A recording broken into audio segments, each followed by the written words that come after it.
Well, first up, a gentleman called NFT God who promises he's cool despite the name, and I was going to judge him otherwise, responded to Elon's request for if there's anything that should be changed about X.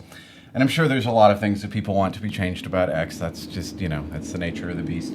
But in this case, he basically went through all 13,000 lines of code and gave him a fantastic thread going through a whole bunch of suggestions. And at the core of them all is the concept of you can go through the whole thread. We'll actually link the URL for that in the show notes at the end. But basically, the core of them all is transparency will make people be better users of the platform. Things like, for example, why exactly a post was prioritized or deprioritized comes down to when they say the algorithm, it's a whole bunch of different pieces of metadata about an account or about a piece of content or something else, and then some sort of a ranking score, whether it lifts you up or pulls you down or anything like that. And so all those scores are within the code, but exactly why, like what is in particular lists and stuff like that, that's not disclosed. What kind of subjects are considered controversial and which would get you downranked. As he points out, users have pretty much figured out certain things that will get you downranked, but not everything. And so transparency would really benefit. So just a lot of really fantastic feedback, like kind of the concept of show within someone's profile all this metadata that actually leads toward whether they're getting upranked or downranked or anything like that. And because people want to do well on social media, they're likely to kind of take that into account as they do things. And also the transparency would mean you couldn't do something you couldn't have within your code downranking based on overt partisan division or anything like that, because it would be embarrassing to the company to have to admit that. And then what was really fun about all this, I mean, obviously someone spends an enormous amount of time reading all of the code and then giving all this feedback. They really hope that it can actually get somewhere. In this case, Elon actually responded. He said, I mostly agree with your recommendations.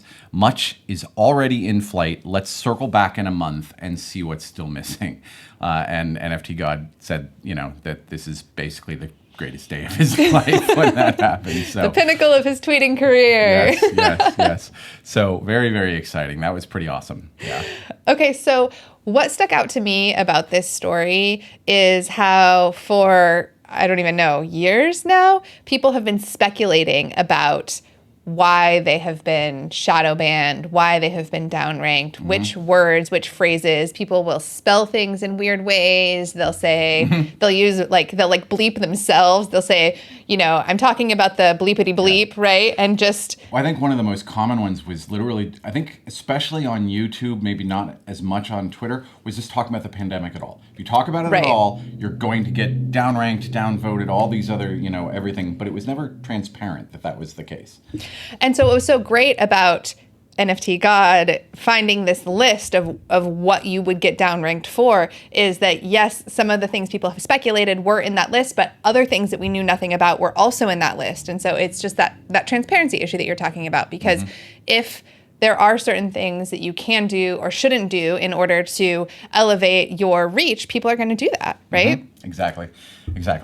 And what's really fun about this is we've literally been talking about that idea for a really long time. You've had on your profile, I think I do too actually, a sun logo, because with our work with Open Index Protocol, we kind of adopted that as our little icon because of the belief that sunlight is the best disinfectant.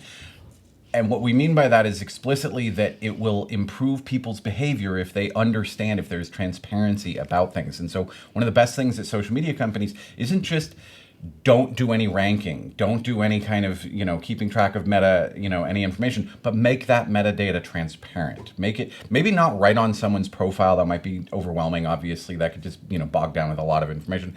But you should be able to kind of right click into it and kind of dig deeper down and see what's causing this downranking, why is my score what it is, what's adding up to that. Because it's kind of like what we have with credit scores. Like, you have your credit score that's just the one line kind of number that tells you what you're doing. But when you get your credit report, it gives you all the details. It's because of this, this is lifting you up.